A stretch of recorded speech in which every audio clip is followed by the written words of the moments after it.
I farm around 3,000 acres. The crops that I grow are popcorn, seed corn, soybeans, and seed beans.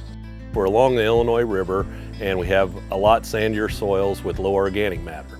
But we have the blessing of having an underground aquifer underneath of us that we can use the water on, that we can tap into and water our crops. There are a lot of great new systems and technology that are coming forward. When I first started, I was more of my own judgment. I'd go out and look at the crops and I'd go ahead and start them up. Now with these new plans, I'm being a little bit more efficient. My sandier ground, it needs more water, and in the flats, I wouldn't need as much water. Well, now I have a program that'll do each sprinkler, and it'll go ahead and as it's going through the field, it'll speed up the system, it'll shut sprinklers off, and on the sand hills, I'd get an inch of water, and in the flats where I didn't need an inch, it only put on a couple tenths. So I'm being totally efficient where I'm not wasting my water.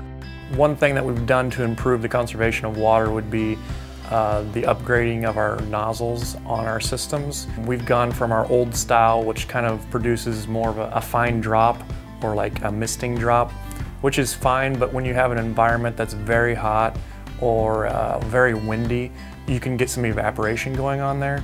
So with the newer type of nozzles, it puts out more of a stream and it rotates more, so that water reaches the ground more instead of evaporating into the air.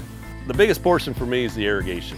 Being so efficient with that and trying to save water because I want it for my future generations of family to be there. We happen to have this big aquifer here, and I just want to manage it the best way I can manage it.